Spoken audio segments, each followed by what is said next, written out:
ሩል አይደለም የሆነ ህግ ማይናወጥ ህግ በራሱ የመምህራን ቤተሰብ ልጅ ስትሆን የሆነ ተጽዕኖ ይኖራል እና በጣም እርግጠኛ የሆነ መንገድ ነው የምታደርገው ከሆነ ታሳካዋለህ አለችኝ። እሺ አልኳት። ሰላት ላይ በደንብ በርታ አለች። ፈልገው አስበህበት ነው ወይስ ምን ብለን እንደምንሰይመው ባላቅም ሁሉ ወላጅ ጋራ ያለ እንትን መለኪያ አለ አይደለም የሰክሰስ መለኪያ ዶክተር ፓይለት ኢንጂነር እነኚህ ነበሩና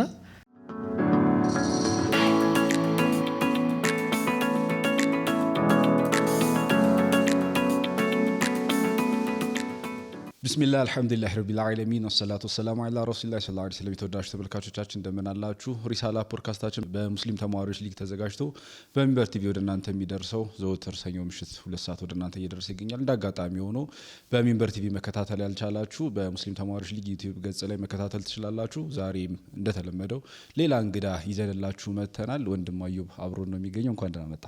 እንኳን ደህና ቆየኸኝ። እስኪ እንተዋወቅህና እየተጨዋወትን እንሄዳለን። ጅማም የነበረው ቆይታ ትምህርት ቤትም ላይ ሁሉንም ከልጅነት ጀምሮ አሁን እስካለንበት ድረስ እንደርሳለን። መርሃባ አዩብ ሻፊ አባገሮ ባላለሁ። ያ አባገሮ ሲባል ከየት አካባቢ እንደሆንኩ ግልጽ ነው። ጅማ ነው ትውልዴ። ኦልሞስት እድገትም አሁንም የሥራው ዓለምን ተቀላቅዬም ያለሁት እዛው ጅማ አካባቢ ነው። ዘን የአንደኛ ደረጃ ትምህርት ቤት ቆይታዬም እዛው ጅማ ነው። ኦልሞስት ሁሉ ነገር ጅማ ነው። ጅማን የለቀኳት ለመጀመሪያ ጊዜ ዩኒቨርሲቲ ጆይን ሳደርግ ነው 2007 ዓመተ ምህረት ዩኒቨርሲቲ ጆይን ያደረኩት ሐዋሳ ነበረ። ሐዋሳ ዩኒቨርሲቲ ጆይን አድርጌ 1 አመት ሐዋሳ ዩኒቨርሲቲ ከተማርኩ በኋላ ግን ቆይታው አልተመቸኝም ነበርና ተመልሼ ወደ ጅማ ትራንስፈር አደረኩኝ። ዘን 2 አመት የተቀሩትን እዛው ጅማ ጨረስኩ። አንድ ዲግሪ 2 ዩኒቨርሲቲ ከተማሩ ተማሪዎች መካከል አንዱ ነኝ ማለት ነው። ይሄንን ይመስላል እድገት ላይ ትምህርት አካባቢ ያለው ነገር ይሄ ነው። ሞር ዲቴይል ደግሞ እናንሳዋለን። መርሃባ እንትን ወደ ስሙ እንሂድና አሁን ጓደኞች አሉን እኛም እዚህ ኤምኤስ ሊግ ላይ አባላቶች የሆኑ ለምሳሌ አሁን ፈይሰል ሰይፉ ይሆንና ከዛ ማን ነው አባይ ውስጥ ይገባል ማለት ነው። አባ ሰረሻድ ይባልና አባ ቡልጎ ይሆናል ምናምን እንደዛ ከምን የመጣ ነው? ስለሱ ንገረንና። በጣም አሪፍ። 2 ምክንያቶች እንዳሉት ይታወቃል እኛ አካባቢ ላይ። አንደኛው በፈረስ ስሞች ይጠራሉ። ፈረስ ሲኖራቸውና ያ ፈረስ ባለቤቱ የሆነ ሰው ይሆናል። በፈረሱ ስም አባ ኤኬሌ ይባላል። ለምሳሌ አባ ጂፋር የሚባለው አንዱ የፈረሳቸው ስም ነበረ ብለው ያነሳሉና አንዱ ይሄ ነው። ሁለተኛው በልጆቻቸው የመጀመሪያ ስም ይጠራሉ። ለምሳሌ አባ ገሮ የሚባል ልጅ ካላቸው አባ ገሮ ይባላሉ። ሱልጣን የሚባል ልጅ ካለው አባ ሱልጣን ወይም ሀደ ሱልጣን ሊባሉ ይችላሉና እናት ከሆኑ በነገራችን ላይ ሀዳ አለ፣ አባ ሲሆኑ ነው አባ የሚባለውና ሞር ጅማ ላይ ፌመስ የሆነ አጠራር ነው። እንትን የእናቶቹን ብዙ ጊዜ ስለማንሰማ ነው ማለት ነው። ስም ሲተዋወቅ በአባት እየቀጠለ ስለዚህ እንደዛ ነው እንጂ ሀዳ አለ። እኔ ያደኩበት ቦታ በተለይ ሀደ እንትና ሀደ ሱልጣን የሚባል አጠራር አለ። አሁን ለምን ቀረ? አይ ቲንክ አሁን ሞደርናይዜሽኑ ነው ልበለው እንደዛ እንትን ያለ ሲመጣ ስሞች ሞር እየቀሩ ነው ያሉትና እንጂ በድሮ ጊዜ በጣም ይታወቃል። ልክ ከአረብኛው ላይ አብልቃሲ ምናምን እንደሚባለው እንደዛ ማለት ነው። እንደዛ ያው ሌላ ነገር ከሆነም ወይም ደግሞ ምንጩን ለማወቅ በሚለው ነው። ጅማ እንዴት አይነት ከተማ ነች? ምንድነው ትርት ከተማ ነው? ዞን ነው? ጅማ ከተማ ነው። ጅማ ከተማ ግን የዞን ዋና ከተማ ነች። ጅማ ዞን አለ፣ የዞን ዋና ከተማ ጅማ ነች እና በጣም ያደገች ያለች ሀገር ናት። አሁን ላይ በተለይ ያየህ ከሆነ እንደውም በሰሞኑ የኦሮሚያ ቱሪዝም አሸናፊ ሆናለች ጅማ ከተማ። የቱሪዝም ሽልማቱን ወስዳለች ከኦሮሚያ ካሉ ከተሞች አንደኛ ሆና ማለት ነው። እና በጣም ያደገች ነው፣ ብዙ ለውጦች አሉ። ረዘም ላለ ጊዜ ግን እድገቷ በጣም ወደ ኋላ ይቀር ነበር።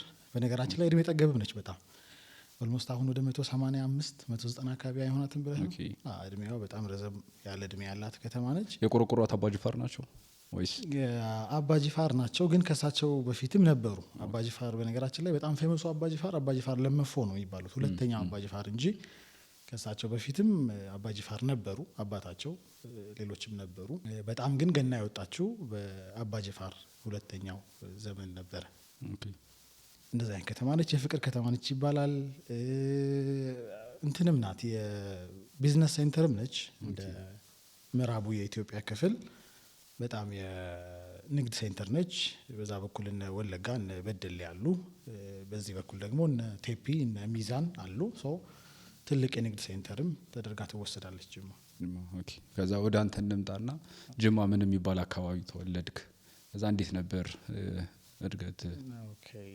ጅማ ፋሚሊዎች የረዥሙን እድሜያቸውን ያሳለፉት በኪራይ ቤት ነበርና ብዙ ሰፈር የመኖር እድል አጋጥሞኛል። ሰቃበር የሚባል ሰፈር ነበረ። የመጀመሪያዎቹን አመታት ያሳለፍኩት እዛ አካባቢ ነው። ዘን ለገሃር ተብሎ የሚታወቅ ሰፈርም አለ። በነገራችን ላይ ለገሃር አለ፣ ብዙ ቦታ ለገሃር አለ እኮ። ድሬዳዋም ለገሃር አለ። ለገሃር አይደለም የሚሉት እንደውም ድሬዳዋም ነው። ግን ነው ቦታዎች ስንሄድ እናያለን። ሰምቻለሁ እሱን ነገርም። ፒያሳም ብዙ ቦታ አለ አይደል? ፒያሳም ብዙ ቦታ አለ። ሐዋሳም ፒያሳ አለ። አንድ አመት የተማርኩበት ቦታ ማለት ነው። እና እዛ አካባቢ ደግሞ አንድ 5 አመት አካባቢ ኖር ያለሁኝ። ሌላም ቦታ እንዲሁ 5 አመት ብቻ ብዙ ቦታ የተለያዩ ቦታዎች ኖር ያለሁኝ። የመጀመሪያው የእድሜ ክፍሌ ግን ያለፈው ቅድም እንዳልኩት ሰቃበር የሚባል አካባቢ ነው። ሰቃበር ይሉታል በተለምዶ፣ መንቲና ወይም ሰቃበር የሚባል እዛም ነው ከ1 እስከ 4ኛ ክፍል የተማርኩት። ትርጉም አለው ሰቃበር የምትለው? አዎ በእንትን ይጠራሉ፣ በመውጫ በራቸው ይጠራሉ። ጅማ በር የሚባል አለ። እዚህ ጅማ በር የሚባል አለ። ጅማ በር እንዳለው ሁሉ እዛም ሰቃበር አለ፣ ሸዋ በር አለ። ሰቃበር ወደ ሰቃ በር ነው እንደዛ አንድ ላይ መስሎኝ ነው። እንደዛ ጠርተውት ነው ሰቃበር እንደማለት ነው። የአባ ጅፋር ቤተ መንግስትን አይተኸዋል? በፎቶ ቪዲዮ ምናምን ቆጧን አይተሃታል? ከላይ እሷ ላይ 4 በሮች አሉ ከላይ ማለት ነው። እና ኮንትሮል የሚያደርጉት እዛ ላይ ሆነው ነበር ይባላል። ቲንክ በማጉያ መነጽር ምናምን ኮንትሮል ያደርጉታል። እና እነዛ በሮች ስም አላቸው። ሸዋ በር ምናምን በር፣ ሰቃ በር፣ እንደዚህ በር ይባላሉ። እና እሱም አንድ ፋክተር ነው ለስያሜያቸው። አይ ቲንክ እንደዛ ይላሉ። ኦኬ። ከዛ ያንተ እድገት እንዴት መሰለ? ከዛ እንግዲህ እድገቴ አሁን ባልኩ ሰፈሮች እየተዘዋወርን ነበረ ለመኖር የሞከር ነው። እና በእነኚህ ሰፈራቶች ኦልሞስት የነዚህ ቅይጥ ነኝ ማለት ይቻላል። በየሰፈሩ የሚኖረው አቲቲዩድ በለው ከልቸር ይጋባብህም የለ እንደዛ። ከነኛ ሰፈሮች ነው ብዙ ነገሬን ወስጄ ያደግኩት።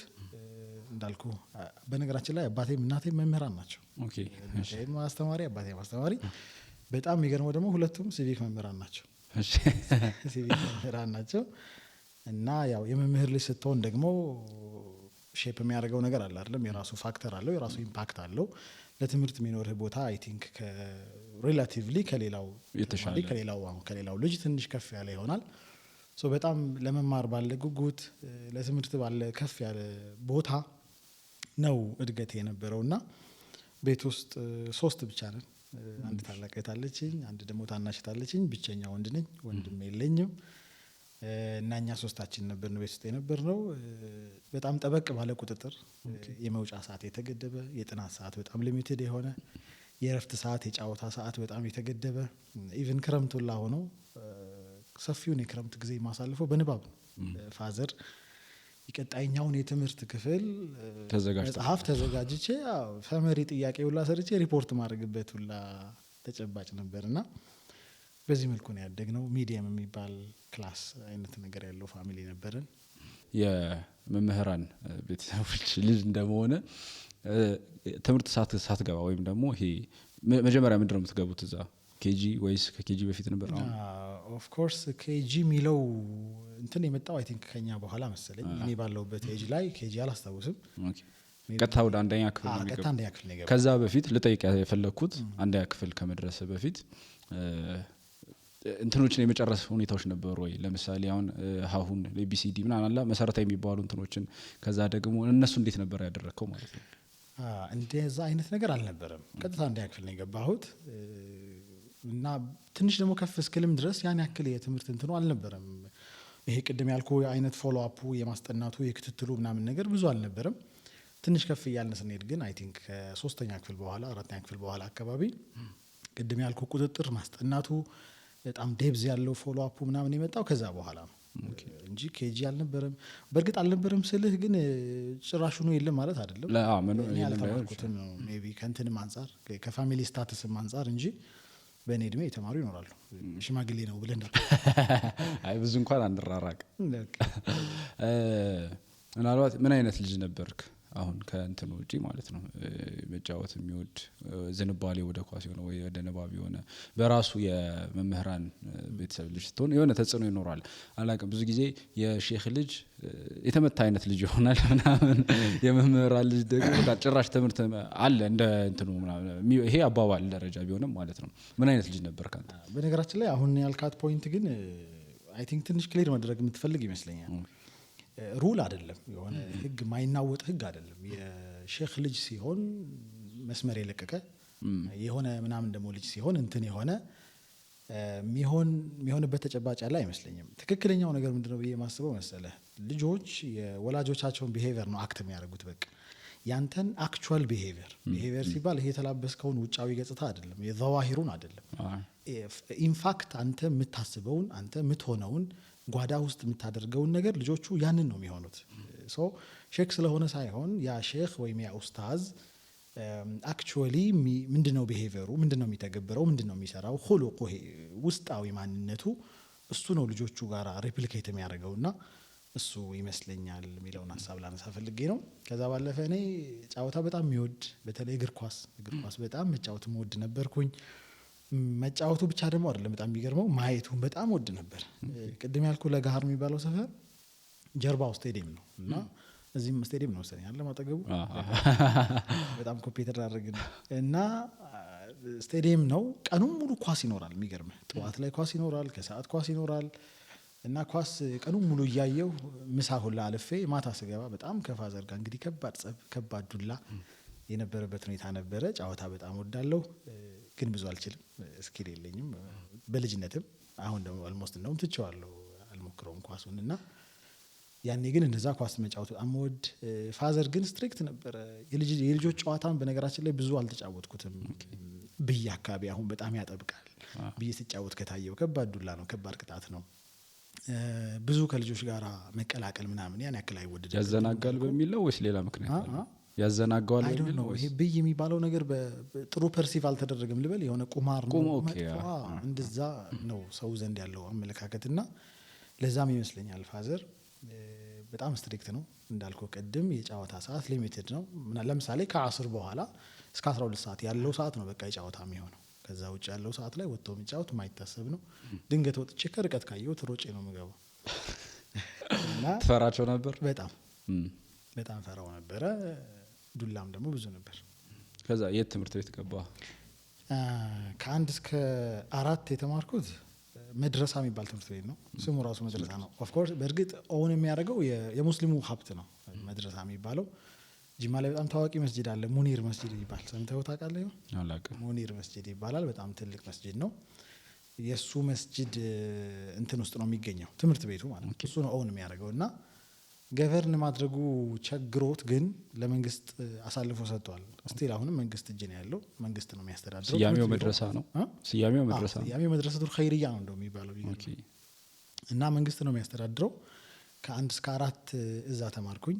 ከዛ ሺፍት አድርገን ደግሞ ወደ ቅድም ያልኩ ሰፈር ስንመለስ ደግሞ ህብረት ትምህርት ቤት ገባሁኝ። በእርግጥ እሱ ከ1 እስከ 4 ብቻ ነው። ከ5 በላይ ያለውን ህብረት ትምህርት ቤት የሚባል ትምህርት ቤት ተማርኩኝ። ህብረት ትምህርት ቤት ጅማ ላይ ካሉ የመንግስት አንደኛ ደረጃ ትምህርት ቤቶች ሁሉ በጣም ስማርቱ ትምህርት ቤት ነው። በጣም ጥሩ ተማሪዎች የፈሩበት፣ ጥሩ አቺቭመንት ያላቸው አካዳሚክ አቺቭመንት ያላቸው ሰዎች የወጡበት ትምህርት ቤት ነበረ ህብረት። እዛ ነበር ከ1 እስከ 8 የተማርኩት። ከዛ እስኪ መድረሳ ላይ እንቆይና መድረሳ ምን አይነት ትምህርት ቤት ነበር? ምን አይነት ልጆች ነበሩ? አንተ ምን አይነት ነበርክ? አጠቃላይ ምን ይመስል ነበር እንትኑ? መድረሳ አሁን ከ1ኛ ክፍል እስከ 4ኛ ክፍል ላይ ገብተናል ማለት ነው።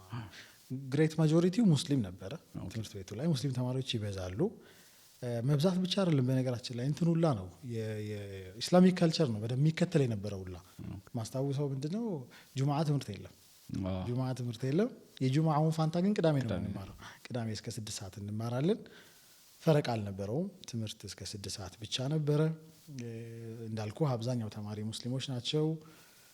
እኔ ደግሞ ጎበዝ ተማሪ ነበርኩኝ። በጣም ጎበዝ ተማሪ ነበርኩ። ደብል መትቻለሁ። 1ኛ ክፍል ላይ 97 አመጣሁ አቨሬጅ 1ኛ ሴሚስተር። ከዛ አስተማሪቷ ወላጅ ጠራችና እንዲህ አይነት ተማሪ እኔ ክላስ ምንድነው የሚያደርገው ግሬድ 1 97 ከምናምን እያመጣ ማለፍ አለበት መቀጠል አለበት አለችና ወደ ሁለተኛ ክፍል ገባሁ። በአንድ አመት 2 ክላስ መማር ቻልኩኝ ማለት ነው። ግን ትንሽ ኢምፓክት ነበረው።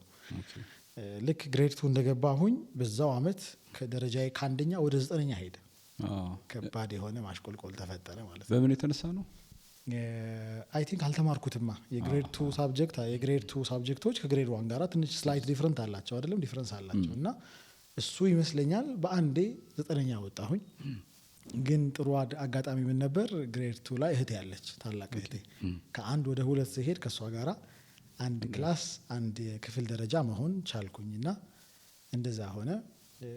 ከዛ በኋላ ግን ትንሽ ስትረግሎች ነበሩ። ወደ 1 ለመመለስ ግን በጣም የሚገርምህ 7 አመት ፈጅቶብኛል። አንደኛ ለመውጣት ኦኬ መልሽ አንደኛ የወጣሁት 8ኛ ክፍል ያ 7 አመታት ልፋት በኋላ 8ኛ ክፍል ላይ አንደኛ ወጣሁ። ኦኬ እና መድረሳ ይሄን ይመስል ነበር። አስተማሪዎቻችን በጣም በእድሜ ገፋ ያሉ ብዙ ጠለቅ ያለ ልምድ ያላቸው በጣም ይመክሩን የነበሩ በጣም ብዙ ጠቃሚ ምክሮችን ይሰጡን የነበሩ ታለንትድ የሆኑ መምህራን ያገኘንበት ትምህርት ቤት ነበር። ቲቸር ታዬ የሚባል አስተማሪ ደግሞ በጣም በልዩነት አስታውስ ነበር። እንግሊዘኛ አስተማሪያችን ነበሩ።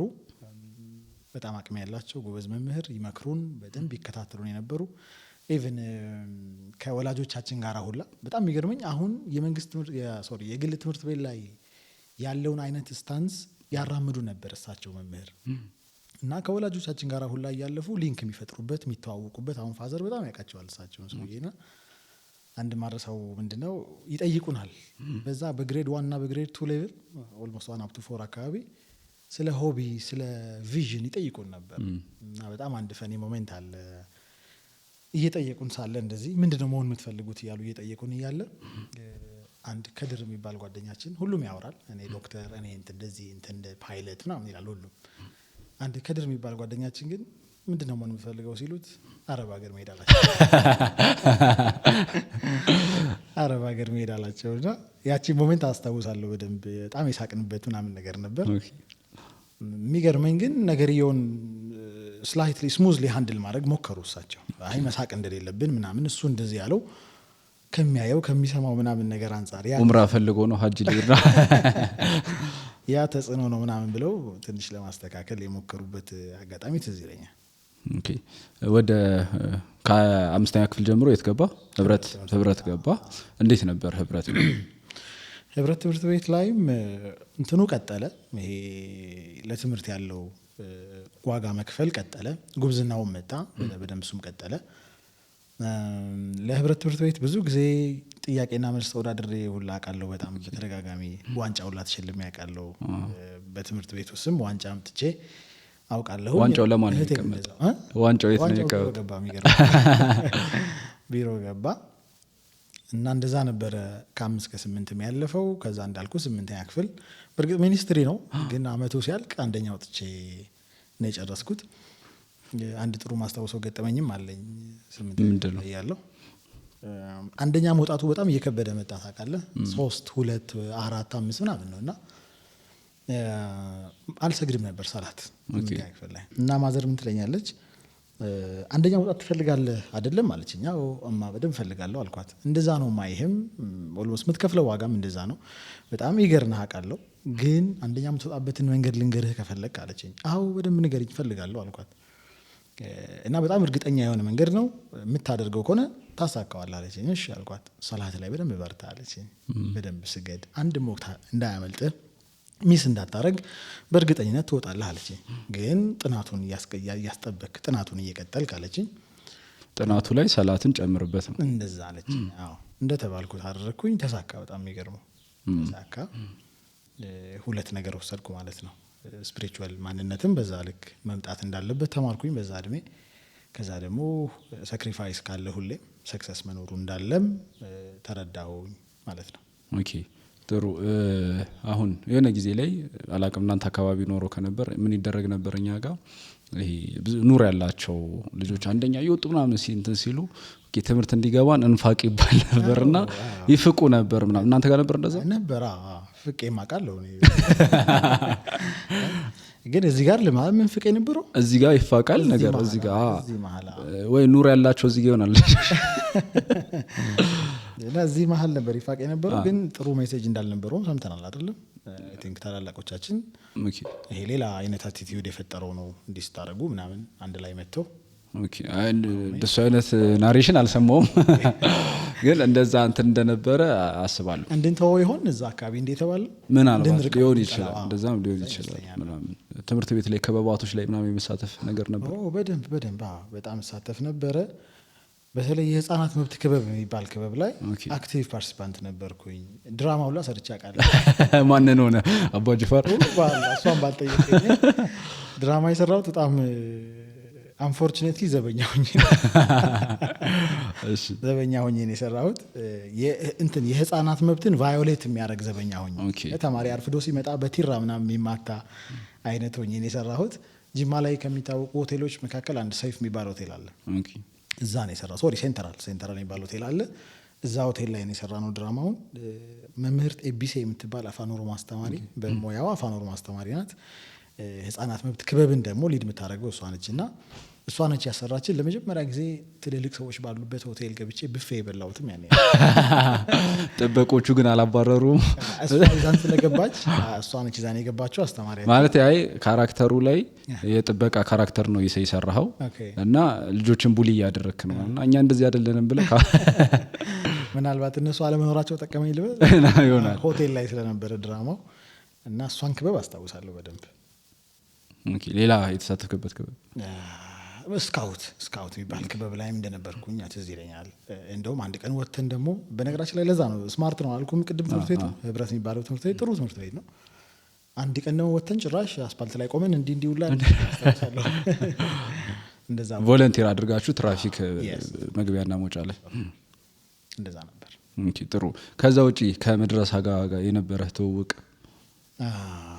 ይሄ የመድረሳው ስቶሪ በጣም ቆይቶ ነው የመጣው የነበርኩባቸው አካባቢዎች ብዙ ስፒሪቹዋሊቲ የሌላቸው መድረሳ ብዙ የማይታወቅበት ልጆችም ደግሞ ይሄ እስላማዊ ማንነታቸው ብዙ ጎልቶ የማይወጣበት አካባቢዎች ነበሩ የጠራውልህ ቅድም ሰፈሮች ማለት ነው ይሄ ነገር የተቀየረው መች ነው ራህማ መስጂድ የሚባል ደግሞ በጣም ፌመስ መስጂድ አለ እዛ ሰፈር አካባቢ ገባን ልክ እኔ 9ኛ ክፍል መግባት ሲጀምር 9ኛ ክፍል ስገባ ሰፈር ቀየርንና ራህማ መስጂድ ገባን ከመስጂድ 3ኛ ቤት ነበር መከራየት የቻልነውና እዛ ስገባ ትንሽ ለመስጂድ ቅርብ ሆንኩኝ በነገራችን ላይ ለመስጂድ ቅርብ መሆን ብዙ ነገር ነው የሚቀየረው አይደለም አጋዥም ነው በጣም እና እዛ አካባቢ ስገባ የተወሰነ ወደ ቁርአን ወደ ደርሶች ምናምን መጣሁኝ ግን በደንብ አልገባሁበትም ነበር እስከ መች መሰለህ እስከ 11ኛ ክፍል 11ኛ ክፍል ላይ ምን ተፈጠረ ረመዳን ማታ ኢትካፍ አለ አይደለም ረመዳን ሚስ አይደረግም በጣም ነውር ነው ማንኛውም ሰው ቢሆን ረመዳን ላይ በጣም እንደምናውቀው ሶዶሜ የምትባል ጥሩ ስም ባይሰጠው ማለት ጥሩ ስም አይደለም እንደዛ ባይሰጠው ምን ያደርጋሉ ከኛ ትንሽ ቀደም ያሉ ልጆች ዳዕዋ ላይ ጥሩ አቅም ያላቸው ማስተማር ላይ ጥሩ አቅም ያላቸው ወንድሞች ይሰበስቡንና በ23 27 25 እነኚህ የዊትር ረመዳን የመጨረሻው 10ቱ ቀናቶች ላይ ይሰበስቡንና ዳዕዋ ያደርጉልናል በዛው አጋጣሚ ይጋብዙናል ልክ ይሄ ረመዳን እንደወጣ ሸዋል 10 15 አካባቢ መታችሁ ቂራት ቅሩ ባካችሁ እያሉ ይመዘግባሉ ፎርም አዘጋጅተውና 11ኛ ክፍል እያለሁ ያንን ተመዘገብኩኝ ረመዳን 27 ሌሊት ነው አስታውሳለሁኝ በጣም ጥሩ ስቶሪዎችን ነገሩን ከዛ ሸዋል 10 ላይ እንድንገናኝ ቀጠሮ ተያዘ እንደተባለው ሸዋል 10 ተገናኘን ዘን ኪታብ ጀመርን 40 ሐዲስ ኡሱል አካባቢ መቅራት መማር ጀመርን ከዛ በኋላ ነው እንግዲህ በደንብ ወደ መድረሳ ወደ ቅራአታው እዛ መግባት የጀመርኩት ከዛ ጊዜ ጀምሮ አሁን ህብረት ላይ ትምህርት ቤት እስከ 8 በቆየህበት ጊዜ ከትምህርት ሰዓት ያለውን ውጪ ምን ላይ ነበር የምታሳልፈው ኦኬ ከትምህርት ሰዓት ያለውን ጨዋታ ነው በቃ በጣም አብዛኛው ሰዓት የሚወስደው ጨዋታ ነው ከዛ ባለፈ ጥናት ነው በቃ እንዳልኩ በደንብ ይጠናል ፋሚሊም አግዛለሁ ጥሩ ሙያ አለኝ በያስባለሁ ቤት ውስጥ ሙያ ማለት ደስተኛል በነገራችን ምግብ ነው አእምሮ ይልኝ ምግብ አልችልም ሙያ ነው እንደሚባለው እንትንም ልብስ ማጠብ ቤት ማጽዳት ሙያ አይደል አይ ሙያ አይደለም አላልኩም ግን የሚባለው ለማለት ያህል አሁን ሙያ ሲባል ወይ እንጨት ስራ የእጅ ስራ ምናምን ነው የሚመጣው አእምሯችን ላይ ወይ ደግሞ ይሄ ቤት ውስጥ ነው ሲባል ሙያ ወጥ መስራት ምናምን አይነት ነገር ነው የቤት ውስጥ ስራ ልበለው እንደዛ አይ ሙያ አንድን ቃል እኮ ዲፊኒሽኑ ላይ ከተስማማ ችግር የለውም አይደል ይሄንን አሁን መጥረጊያ ነው ብለን ከዛ የመጥረጊያ ጥቅም ደግሞ ሰዎች ሲያወሩ ድምጹን ማስተጋባት ነው ይሄ ደግሞ እንደ ማይክሮፎን ነው ብለን ከተስማማ አይዲያውን ሽፍት ማድረግ ነው ብቻ ቤት ውስጥ ማማን በማገዝ ጥሩ እንትን ነበረኝ ልብስ ማጠብ ምናምን ቤት ማጠብ መጠራረግ ቤት ማጽዳት ምናምን እሱን አግዛለሁ ከዛ ውጪ ግን መድረሳ እንዳልኩ የተጀመረው 11ኛ ክፍል በኋላ ከዛ በኋላ ነበር ኦኬ እሺ ሚኒስትሪ እንዴት ነበር ውጤት አንደኛ እንደወጣህ ነገርከኝ የክፍሉን አንደኛ ወጣው ሚኒስትሪውን ደግሞ ከትምህርት ቤቱ ሁለተኛ ወጣው ኦኬ ከህብረት ትምህርት ቤት ሁለተኛ ወጣሁኝ ጥያቄ የሆነብኝ ነገር አሁን እስከ 5 እስከ 7 ምናምን ባለው ለትምህርት ቤቶች ዋንጫ ምናምን ታመጣ ነበርና ጥያቄና መልስ ላይ ታሸነፋቸዋለህ ክፍል ውስጥ ሲመጡ ነበር እንትን የሚሉት የነበረው ነው ሽፍት ነበረን ኦኬ ስንማር የኦሮምኛ ሽፍት አለ ደግሞ የአማርኛ ሽፍት አለ እኔ ኦሮምኛ ሽፍት ነበርኩኝ እማር የነበረው በኦሮምኛ ነው በአፋን ኦሮሞ ነበር ኦኬ ሙሉ ባዮሎጂ ቢሆን ኬሚስትሪ ምንም በኦሮምኛ ማለት ነው ሳይንስ በኦሮምኛ ሂሳብ በኦሮምኛ ቴክስት ቡኮቹም እንደዛ ናቸው ኦኬ ክልላችንም እንደዛው ስለሆነ በኦሮምኛ ነበር እንማር የነበረው እና ማን በለጠኝ አማርኛ ሽፍት ላይ የነበረ አንድ ልጅ ከትምህርት ቤቱ ቶፕ አንደኛ ሆኖ እሱ አንደኛ ውጤት አመጣ እኔ ሁለተኛ አመጣው ማለት ነው አይ እቺ ነገር ግን መሞከር አለባታ ማለት ይሄ ሁሉም ቴክስቶቹ ምናምን ሳይቀር አሁን ብዙ ጊዜ ያስተውለህ ከሆነ ትምህርት ላይ ጥሩ የነበሩ ልጆች ቋንቋ ይከብዳቸውና ወደ እንግሊዘኛ ሲቀየር ምናምን ስፔሻሊ ደግሞ የመንግስት ትምህርት ቤት የሚማሩ ተማሪዎች ለእንግሊዘኛ ያላቸው ኤክስፖዠር ሩቅ ነገር ነው እና የሚማሩት አስተውሳለሁ እንትኖች 3ኛ ክፍል ምናምን ይማሩበት የነበረው የግል ትምህርት ቤቶች እኛ 9ኛ ክፍል ነበር ቴክስት ቡካችን ላይ የነበረው ምናምንና ከዛ አንፃር ለምሳሌ አማርኛ ተናጋሪ ሆነ በአማርኛ ቴክስት ቡክ ቢዘጋጅለት ኦሮምኛ ደግሞ በዛው በኦሮምኛ ስልጠኛም ከሆነ በስልጠኛ ማለት አይ ቲንክ እንደዛ ይመስለኛል አይደለም እንትኑ የትምህርት ስርዓቱ ሪኮመንድ የሚያደርገው እሱን ይመስለኛል ተማሪዎች በአፍ መፍቻ ቋንቋቸው እንዲማሩ ኖ ስለ አሁን ቴክስት እንትኖቹ በእንግሊዘኛ አይደል ልክ 7ኛ ክፍል ስትገባ እኮ አይደል ወደ እንግሊዘኛ ይለወጣል ያለው አዲስ አበባ መሰለኝ አዲስ አበባ ማለት አዲስ አበባ ምናምን እኛ ጋር አሁን እንግሊዘኛ የሚጀምረው 9ኛ ክፍል ነው ከዛ በፊት ግን ከ1 እስከ 8 ያለው የምትማረው በቋንቋ ነው እዛ ቴክስት ቡኮቹ እንግሊዘኛ ይሆናሉ አዎ እኔ እኮ እስከ 12 ቴክስት ቡኮቹም በእንትን የሚሆኑ ነበር ይመስለኝ በኦሮምኛ ማለት አይደለም እስከ 8 ብቻ ከ9 በኋላ በእንግሊዘኛ ነው ባዮሎጂው ኬሚስትሪው ፊዚክሱ በእንግሊዘኛ ነው እንደዛ ነበር የትኛውን ፕሪፈር ታደርጋለህ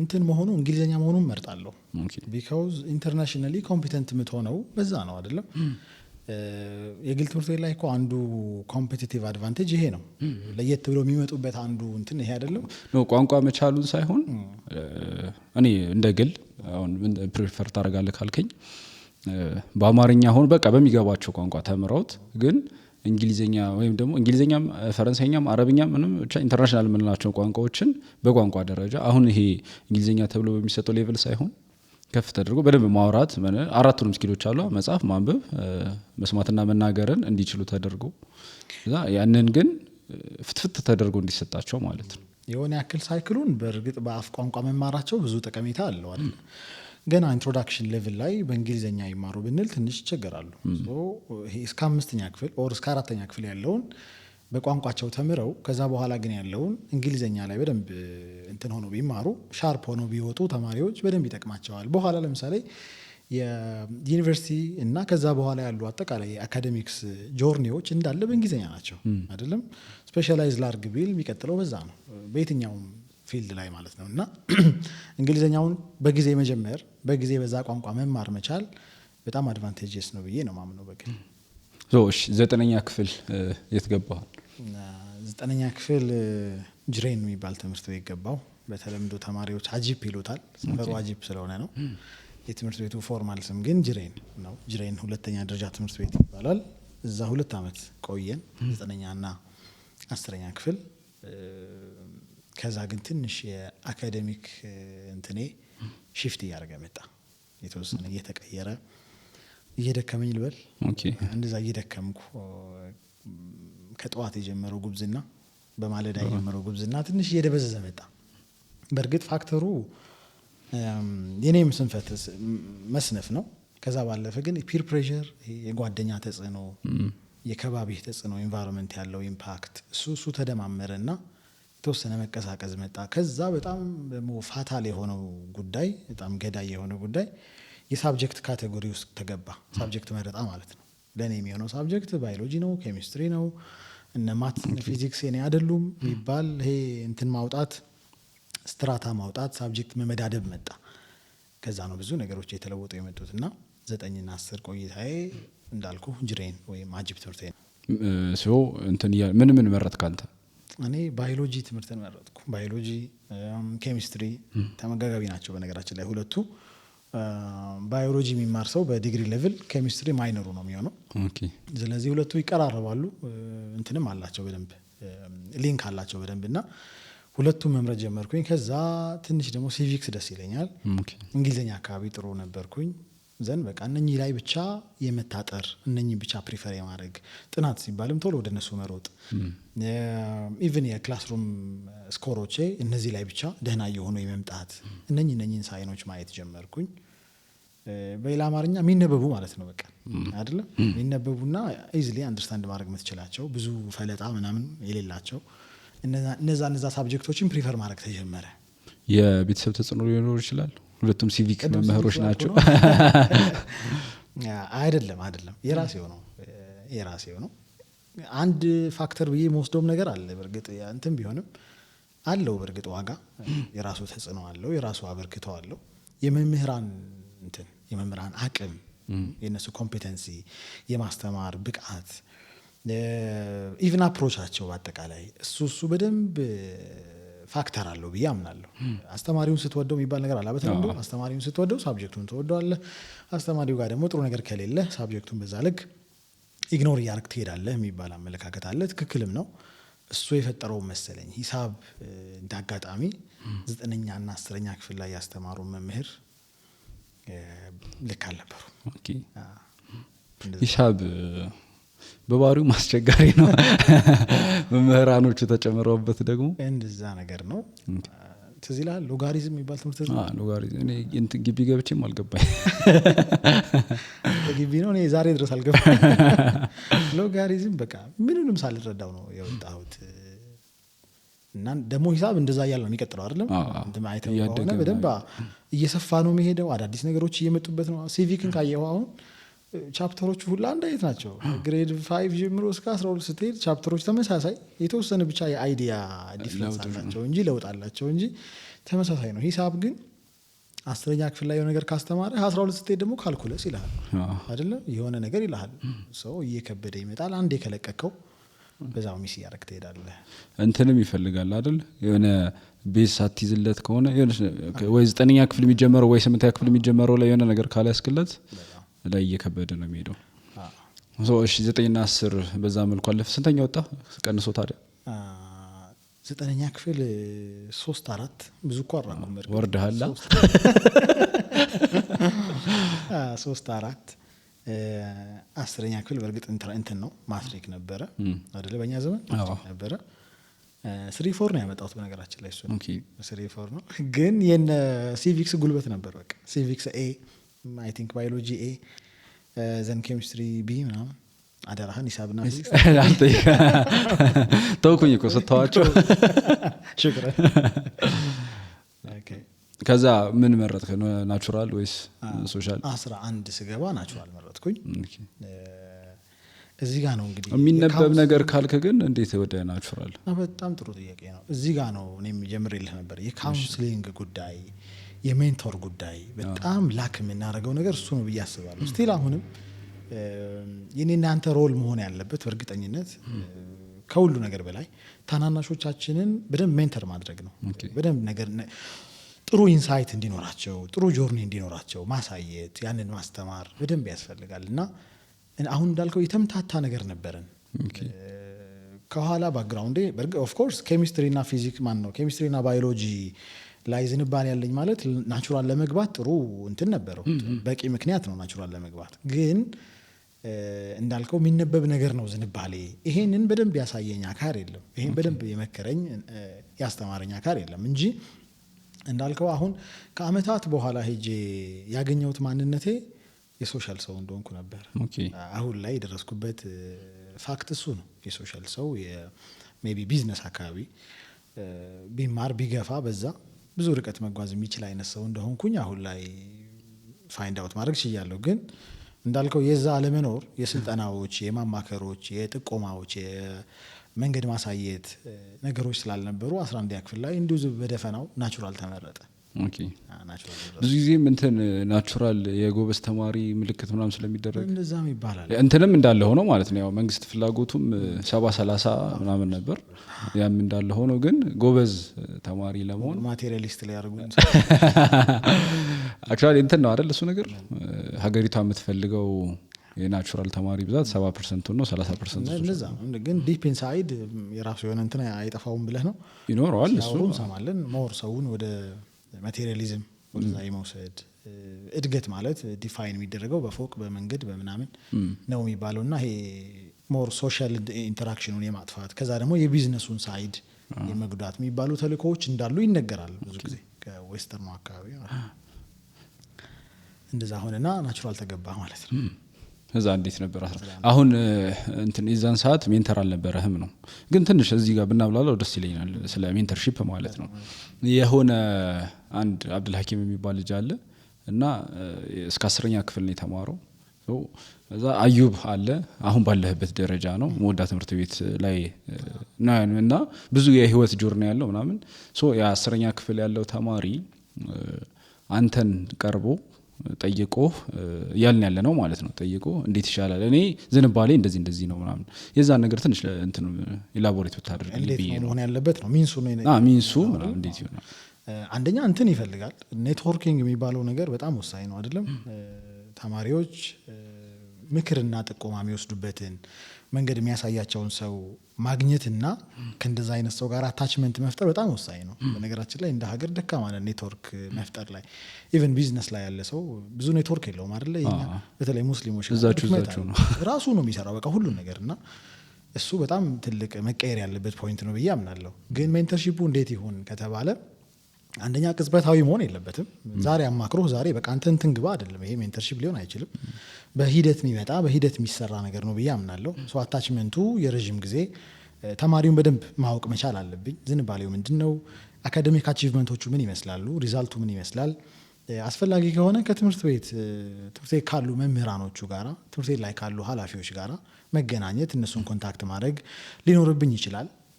ከዛ ግን ትልቁ ነገር እንደ ሜንተርሺፕ ዲሳይድ ማድረግ አይደለም። ወስነህ አንተ እዚህ ነው መሆን ያለብህ ማለት ሳይሆን የሁለቱንም ፕሮንስ ኤንድ ኮንስ ምንድነው አድቫንቴጁ ምንድነው ዲስአድቫንቴጁ፣ ሶሻሊቲ ይወስድሃል፣ ናቹራሊቲ ነው የሚወስድህ። ናቹራል ስትሆን ምንድነው ልታሳካው የምትችላቸው አቺቭመንቶች ምንድናቸው?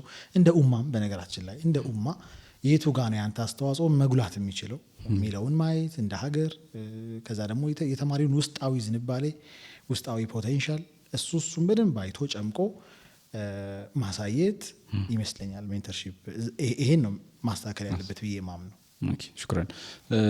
ልንመለስና ወደ 11ኛ ክፍል ከዛ የዛን ቆይታን 9ና 10 እንዴት ነበር ማሳለፍ አልከኝ? ከትምህርት ውጭ ተመሳሳይ ነበር? ተመሳሳይ ነው፣ ብዙ ልዩነት የለውም። 11ኛ ክፍል እና 12ኛ ክፍል ደግሞ ራሴን ያሰነፍኩበት አንድ ሌላ አቲቲዩድ ዴቨሎፕ አደረኩኝ። ምንድነው እሱ? 11ኛ ክፍል ስንገባ 10 ተማሪዎች ፎር አምጥተው ነበር። የሚገርምህ እኔ ያለሁበት 11ኛ ጂ ክፍል ነበረ ክፍሉና እኔ ያለሁበት እናንተ ክላስ ውስጥ ነው? እኔ ያለሁበት ክፍል ብቻ 10 ተማሪዎች ፎር አምጥተዋል። ደን ለራሴ ምን አልኩኝ? አዩ በቃ አዩ ዋርናት ጎንቱ ቻሌንጅ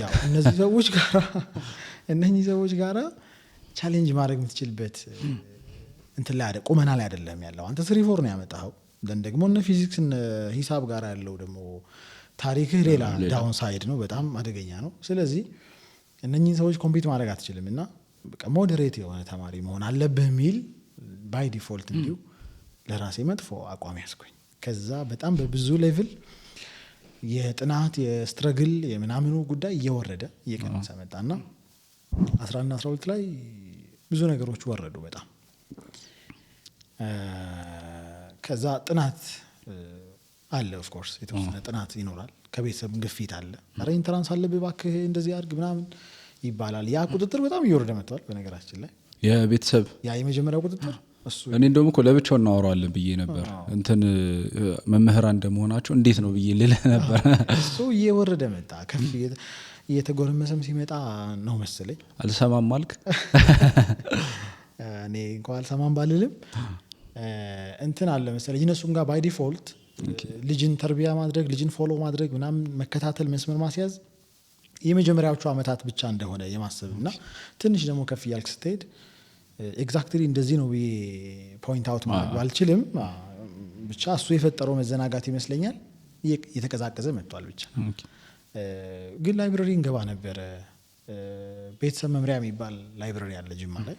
ኦፍ ኮርስ የሚሰራው ስራ ሌላ ነው፣ ግን ላይብረሪ ያለው እሱ ራሱ ቤተሰብ መምሪያው ራሱ እዛ ሁላ እየሄዱ ከሰዓቱን የማሳለፍ ምናምን ነገር ነበረ። ግን ደግሞ ይነበብ የነበረው ቅድም እንዳልኩ እነዛ ዝንባሌዎች ላይ ብቻ ነው ሰዓት ዌስት የነበረው አባክን የነበረው እና በዚህ መልኩ አለፈ። 12ኛ ክፍል ላይ ኢንትራንስ መጣ። እንዳልኩ የሜንተርሺፑ ጉድለት እና ከጠዋት ያልተያዘው ይሄ የቪዥን ማጣት የት እንደምትሄድ ምን እንደምትማር ምን መሆን እንደምትፈልግ ክሊርሊ ያለመቀመጡ ጉዳይ ያው እሱ እየተንከባለለ መጣና 12ኛ ክፍል ኢንትራንስ እስከምንፈተን ድረስ እኔም በዙሪያ ያሉ ተማሪዎችም ሪሊ ምን መሆን እንደምንፈልግ አናውቅም ነበር። በነገራችን ላይ በጣም አስገራሚ የአብዛኛው ተማሪ ችግር ነው ማለት ነው። እኔም ያን ያስተዋልኩት ነው በዙሪያ ባሉ ተማሪዎች እና ግን አካባቢ የነበሩ ሰዎችን አይ ስለነበር አንድ ደግሞ በጣም ቆንጆ ጓደኛ ነበረኝ። እስማኤል ይባላል። እስማኤል የሚዛን ልጅ ነው። እኛ አካባቢ መጥቶ በአጋጣሚ ተዋውቀን የቀጠልን እሱ የራሱ የሆነ እንትን አለው በላይፌ ውስጥ እና እሱ ኤችኦ ነበር የተማረው። የግል ዩኒቨርሲቲ የተማረው እሱ ኤችኦ ተምሮ ተመርቆ ምናምን እንትን እንዳለ አውቅ ነበር ያኔና እንደው በቃ ኤችኦ ሄልዝ ኦፊሰር ማለት እና እንደው በገደምዳሜው ኤችኦ መማር እንደምፈልግ ብቻ ነበር አውቅ የነበረው። ከኤችኦ መማር ፈልጋለሁ። አንደኛ ላይ የሞላሁትም እሱ ነው።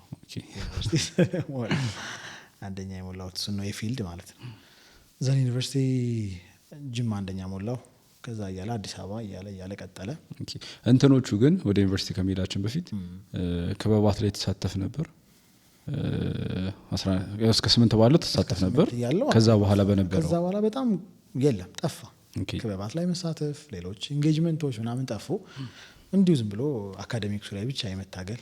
እሺ 11ኛ ክፍል ላይ መስጂድ ብለህ ነበር አይደል? ፎርም አስሞልተዋችሁ ሸዋል ላይ ለመገናኘት ቀጠሮ ይዛችሁ ምናምን እንዴት ሆነ? እሱ እንዴት ቀጠለ? እሱ በጣም ቀጠለ። አሁን ያልኩህ እስማኤል ያልኩህ ልጅ እሱ ነበር እንትናችን የ40 አስተማሪያችን እሱ ነበር። እሱ እዛ ሚዛን ላይ ቀርቶት መጥቷል፣ ተምሮት መጥቷል እና እሱ እዚህ መቶ ተከራይቶ ሲማር ጅማ መቶ ተከራይቶ ሲማር እኔና አንድ ወደ 15 አካባቢ ምንሆን ጓደኞቼን እሱ ነው ይዞ በደንብ ያስተማረን ኡሱልና 40 አካባቢ ማለት ነው። ከዛ ግን ቀጠለ ደርሶች ላይ መሳተፍ፣ መድረሳ ላይ አክቲቭ መሆን፣ ቁርአን ጋራ በደንብ እንትን ማለት እሱ በደንብ አክቲቭ እየሆነ መጣ። 12ኛ ክፍል ላይም እንደዛው። በኋላ ደግሞ ዩኒቨርሲቲ ጆይን ሲደረግ ጀማ ውስጥ የነበረ ተሳትፎ ምናምን እሱ በኋላ የምናወራው እሱ ቀጠለ ማለት ነው። እና ኢንትራንስ ሪዛልቴ 425 ነበር። ኦኬ ከስንት 700 425 አመጣው። ፋሚሊ እንዴት ነበር? ፋዘር ምናምን አሉ? አክሰፕታንሱ ነው አቀባበላቸው ጥሩ አልነበረም። በዛ ልክ አልጠበቁም። ጂኔስ ተማሪ እንደሆንኩ ነው የሚያውቁት። ዘን በጣም ጥሩ ውጤት ነበር የሚጠበቀው እና ደግሞ ይሄ አንድ የሆነ ምን ብለን እንደምንሰይመው ባላቅም ሁሉ ወላጅ ጋራ ያለ እንትን መለኪያ አለ አይደለም? የሰክሰስ መለኪያ ዶክተር፣ ፓይለት፣ ኢንጂነር እነኚህ ነበሩና ይሄ ነበር ኤክስፔክት ይደረግ የነበረው እኛ ቤትም እና ትንሽ ወረድ ካለ ፋዘር በጣም ይፈልግ የነበረው ፋርማሲስት እንደሆነ ነው። ፋርማሲስቱን እባክህ የራስህን እንትን ይኖርሃል፣ ከዛ ኢቭን እስከ መቀመም ትሄዳለህ ነው እየተባለ ብቻ እንትኖች ነበሩ፣ ፕሬዠሮች ነበሩ። 425 መጣ። እንትን ላይ ኢብኑ ኸልዱን ላይ ተሸላሚ ነበርክ የሆነ ሰዓት ላይ? ስንተኛ ክፍል? ዩኒቨርሲቲ እንጂ ማስተርስ። ኦኬ። የመጀመሪያ አዋርድ ቀራውይ ነው ማለት ነው። ቀራውይ እዛ ላይ ተሸላሚ ነበርኩኝ። እሱ የማስተርስ ነው። እንመጣበታል። አይ ኢብኑ ኸልዱን ላይ ከነበረ ብዬ እናንተ ጋር ተሸላሚ ነበር ብለውኛል። ኦኬ ያው እንሄዳለን ከጀርባ እናንተ ጋር ተሸላሚ ነበር ብለውኛልና ኢብኑ ኸልዱን ነው። ኢብኑ ኸልዱን 6 8 12 አይደል የሚሸልመው። ቀረውይን ከሆነ እንመጣበታል። እንትን የማትሪክ ውጤት ወጣ። ከዛ በኋላ የነበረው ፍላጎትህ ምንድን ነበር? ያው እስማኤልን አይተህ ኤቾ ወይም የጤና መኮንን የመሆን ፍላጎት ነበር። ከዛ እሱን አንደኛ ሞላ። ሞላው። ከዛ 10ሩንም መሙላት ግዴታ አልነበረም። 10 ነበሩ የመማሪያ ፊልዶች፣ 10ሩንም መሙላት ግዴታ ነበረ። እሱን በቅደም ተከተል ሞላዋቸው 10ሮቹንም። ዩኒቨርሲቲም እንደዛው በቅደም ተከተል ቅድም እንዳልኩ መጀመሪያ ጅማ፣ ከዛ አዲስ አበባ፣ ሐዋሳ እያልኩኝ። እንዴት ግን መውጣት ፍላጎት አልነበረ ማለት? አሁን አዲስ አበባ ልጅ ልክ በቃ በዩኒቨርሲቲ አሁን ላይ ተቀይሯል አክቹአሊ አየሩ ማለት ነው። ግን እኛ እየተማርን አሁን አዲስ አበባ ልጅ ነበረ በቃ መሄድ የሚፈልግ ድሬዳዋ አለ፣ ከዛ ወይ እንትን ይኖራል ሐረማያ ይኖራል፣ ሐዋሳ ብቻ እንደዚህ መሄድ የሚፈልግባቸውን እንትን ይል ነበር። አይ ቲንክ ከቤተሰብ መራቅ አልፈለኩም ነበር በሰዓቱ። እዛው ጅማ አካባቢ ሆኖ መማርና ከፋሚሊ ጋር እዛው እንትን ብሎ ቀረብ ብሎ ነገሮችን ስሙዝሊ ማስኬድ ፈልጌ ነበር። ለዛ ነው ጅማ አንደኛ ያደረኩት። ከዛ ደግሞ መራቅ ካለብኝ ቱዘን የረስት ቅርብ የነበረው አዲስ አበባ፣ ከዛ ደግሞ ትንሽ ራቅ ብሎ በዚህ ሎጂክ ነው የሞላሁት። ከዛ ሀገር እንኳን 3ኛ ላይ የሞላሁትን ሰጡኝ ሐዋሳ። ፊልዱን ግን እስከዛሬ በማይገባኝ ሎጂክ 10ኛ የሞላሁትን የሰጡኝ። ኦኬ ምን መረጥ? ናቹራል ኤንድ ኮምፒቲሽናል ሳይንስ ይባላል። አይ ቲንክ አሁንም አለ። 6 እንትኖች አሉት ስሩ ላይ 6 ዲፓርትመንቶች አሉት። ባዮሎጂ፣ ኬሚስትሪ፣ ፊዚክስ፣ ስታቲስቲክስ፣ ሂሳብና ስፖርት ሳይንስ። እነኚህ 6ቱን አሉት። እዚህ ተመደብኩኝ። ምርጫ የስንተኛ ነበር? 10ኛ። ሁለተኛ ምርጫ ምንድን ነበር? ሜዲሲን እንደማይሆን ስላወቅኩኝ 2ኛ ሜዲሲን ነበር ያደረኩት። አንደኛ ይቸው፣ 2ኛ ሜዲሲን፣ ከዛ ሄልዝ ሳይንስ ነው። ከዛ አራከብ ከ1 እስከ 3 ጤና አካባቢ ባዮሎጂ ላይ ትንሽ አቅም ነበረኝ፣ ዝንባሌ ነበረኝ ብዬ ስላመንኩኝ ከጤና አካባቢዎች መራቅ አልፈለኩም ነበር። የቤተሰቡም ቅድም ያልኩ የፋሚሊም ሪኩዌስት ስላለ እሱን ሜቢ ሚት ማድረግ ከሆነ በሚል ማለት እንደዛ ነው ያደረኩት። ከዛ 10ኛ ፊልድ ዩኒቨርሲቲ ደግሞ 3ኛ መድበው ላኩን እላለሁ። አሁን አየር ከጅማ ወደ ሐዋሳ ስትሄድ አዲስ ነው ትራንዚሽን አይደል? ቤተሰብ የለም። ብዙ ጊዜ በቃ ራስህን የምትወሰንበት ጊዜ ነበርና እንዴት ነበር ፊሊንግ? ወይ መጀመሪያዎቹ ሳምንታት ምናምን እስክትሄድ ራሱ ጨንቆህ ነበር ወይስ ፈርተህ ነበር? እርግጥ እንትን ሐዋሳ ሲባል በእኛ ዘመን ድሮ በጣም ስማርት የሆነች ሲቲ በጣም ቆንጆ ናት። በርግጥ በጣም ውብ ከተማ አይደለ? በጣም ውብ ከተማ ምናምን ስለነበረች እሱን የማየት ጉጉት ነበረኝ። የሚገርመው ከአካዴሚክሱ ከዩኒቨርሲቲው በላይ ከተማውን የማየት ምናምን ከተማው ላይ በጣም እንትን የማለት ኢሞሽን ውስጥ ላይ እንደነበር አስታውሳለሁ። ከዛ ተካሄደ እንዳልከው በጣም ቻሌንጂንግ ነው። ጓደኞችን ትርቃለህ፣ ቤተሰብ ተርቋል፣ አዲስ ነው፣ በጣም እንግዳ ነው ሁሉ ነገር። በእርግጥ ከጅማ ስንሄድ 20 ተማሪዎች ሐዋሳ እንደደረሰን አስታውሳለሁ። በተለያየ ዲፓርትመንት ማለት ነው። ኢንጂነሪንግ ላይ በተለይ ኢንጂነሪንግ አካባቢ፣ ጤናው አካባቢ፣ እኔ ያለሁበት ፊልድ ላይ በድምሩ 20 እና ከዛ በላይ የምንሆን ተማሪዎች ነበርን እና የመጀመሪያዎቹን ሳምንታት ወራት አብረን ነበር የምናሳልፈው በደንብ እስክንላመደው ድረስ። ማታ ላይ የተገናኙ አብሮ መጫወት ምናምን ነበረ። ግን ዞሮ ዞሮ አይሞላም። እንደዛ እንኳን ቢሆን ይሄ የፋሚሊው ጋፕ የቅርብ ጓደኞች ምናምን እሱ እንትን አይልምና ለዛም ነው ቶሎ የተመለስኩት። በነገራችን ላይ ኮምፎርታብል መሆን አልቻልኩም። አመት ሁላ ቆይቼ የሚሰማኝ ስሜት እንደዛ አልነበረም እና ለዛ ነው 2ኛ አመት ላይ የተመለስኩት። በእርግጥ ከዛ ከፍ ያለ እንትንም ነበረኝ፣ ከዛ ከፍ ያለ አላማም ነበረኝ፣ ፍላጎት ነበረኝ። ከላጫውት እሱም በዚሁ አይ ቆይ ፍላጎቱን እንመለስበታለን። ግን ስለምን የሚያጠና ዘርፍ ነው? እንትን ነው ቲቺንግ ሳይንስ እንበለው ባጭሩ። ናቹራል ኤንድ ኮምፒቲሽናል ሳይንስ ይሉታል። ግን በናቹራሉ ዘርፍ የማስተማር ሳይንስ እንበለው በቃ ቲቺንግ ነው። ዞሮ ዞሮ ቅድም የጠራሁልህ 6ቱም ዲፓርትመንቶች በዛ የተመረቀ ሰው እንትን ነው ቲቺንግ ነው የሚገባው። ትንሽ የሆነች ኮንትሮቨርሲ ነበረች። አፕላይድ ሳይንስ እና የቲቺንግ ሳይንስ የምትባል መጀመሪያ ላይ መምህራን መሆን የሚችሉ ሰዎች የግድ ቢኢዲ መማር አለባቸው አለ መንግስት። ምንድነው እሱ? ኤዱኬሽናል ባችለር ኦፍ ኤዱኬሽን እንደማለት ነው። እሱ መማር አለባቸው አለ። ከዛ ደግሞ ትንሽ ደግሞ ዘግየት አለና ቢኤስሲ ይውጡና አፕላይድ ይማሩና ቲቺንግ ብቻ ሳይሆን የፋክተሪ ሴክተሮችም ላይ እየተገባ እዛ ላይም ኢንጌጅ የሚያደርጉ ተማሪዎችን ማፍራት አለብን በሚል አፕላይድ ደግሞ ተባለ።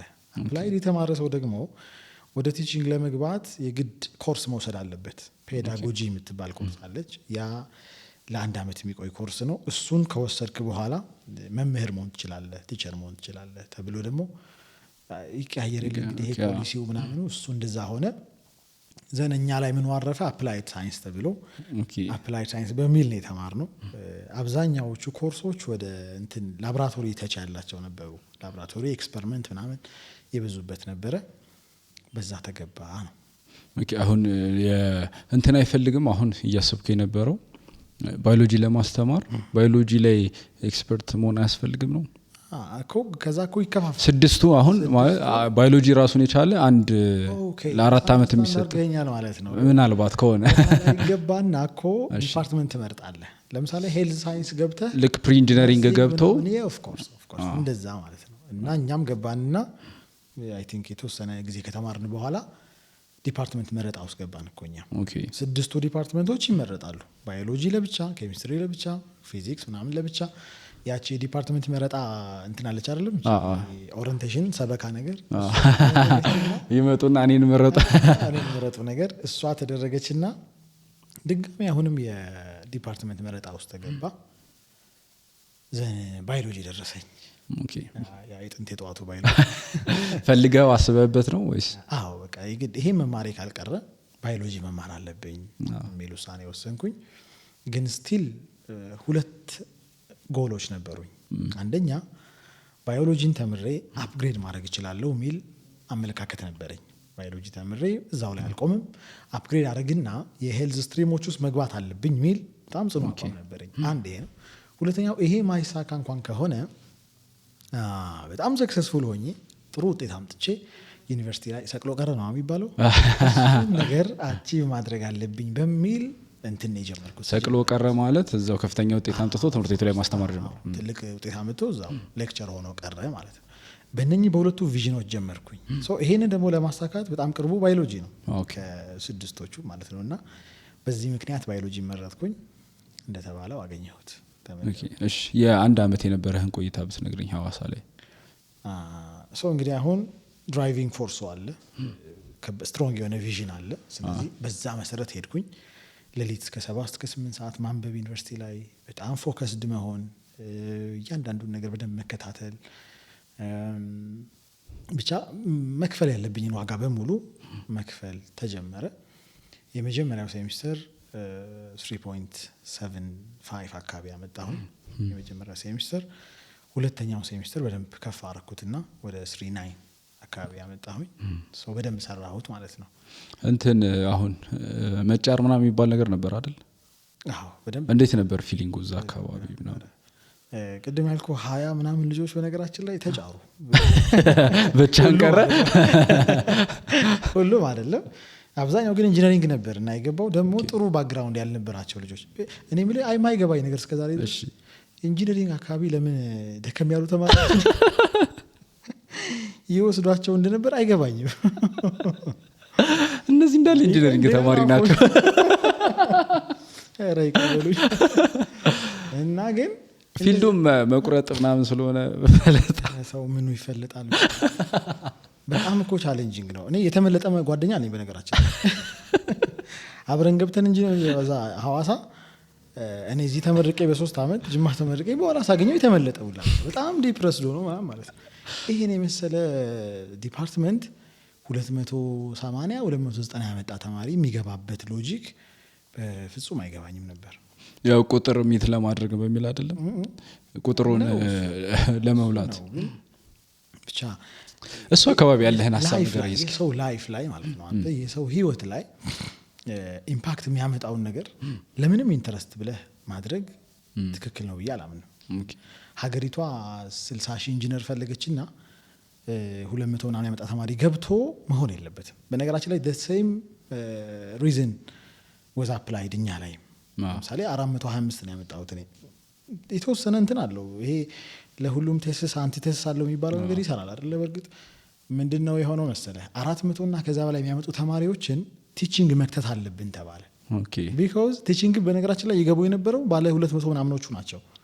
ስለዚህ መንግስት ምን አለ 200 ምናምን እየመጣ ቲቺንግ ውስጥ የሚገቡ ሰዎች የምንፈልገውን አይነት ጄኔሬሽን ፕሮዲውስ ማድረግ አይችሉም። ስለዚህ ትልቅ ውጤት ያላቸው ተማሪዎች መግባት አለባቸው ብሎ በዲክቴሽን ነው። በነገራችን ላይ በኔ ባች ላይ ያሉ ተማሪዎች ሜቢ ያውቁታል ሁሉ ብዙ ተማሪዎች እና በኔ ባች ላይ የነበሩ ተማሪዎች አብዛኛቸው ቲቺንግ የገቡት ያለ ፍላጎት በመንግስት ዲክቴሽን ማለት ነው። መንግስት አስገድዶ የተወሰነ እውነታ አለው። በእርግጥ አስተማሪ መሆን ያለበት ሰው ጥሩ አቅም ያለው ጥሩ መስራት የሚችል መሆን እንዳለበት ይታመናል። ግን እንግዲህ ደግሞ ዜጋው እዚህ ጋር ያለ ፍላጎቱ አይደለም። ግን አሁን በአንተ ሀሳብ እስማማለሁ። ግን እንደ ጥያቄውን የማድረግ የተቀመጥኩት